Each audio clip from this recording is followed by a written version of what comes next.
মূল পরিকল্পনায় সারা বাংলাদেশকে ইসলামী আন্দোলনের কর্মীদেরকে ফ্যাসিবাদ বিরোধী সংগ্রামে ঝাঁপিয়ে পড়ার নির্দেশ দিয়েছিলেন। সেই ডাক্তার শফিকুর রহমান অসুস্থ অবস্থায় এখন হাসপাতালে আছে। দেশের এবং প্রবাসের কোটি কোটি মানুষ তার জন্য দোয়া করেছেন, অস্ত্রসিক্ত হয়েছেন। আমরা আমাদের রবের কাছে প্রাণ ভরে শুকরিয়া জানাই।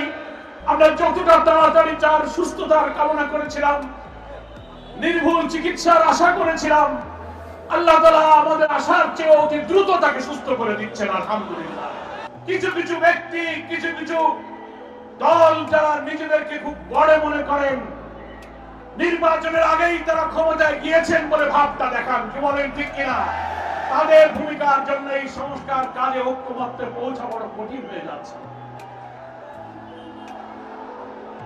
সনদ, জুলাই চার্টার এবং জুলাই ডিক্লারেশন ঘোষণা দেওয়া হবে আমরা দাবি করেছি। জুলাইয়ের মধ্যে সরকার পারে নাই।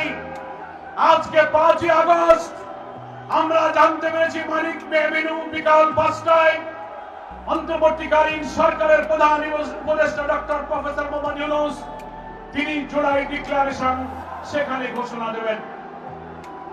আমরা যেসব প্রস্তাব দিয়েছি জুলাই ডিক্লারেশনের খসড়ার একটি রাজনৈতিক দল হিসেবে 10 ব্যক্তি মতের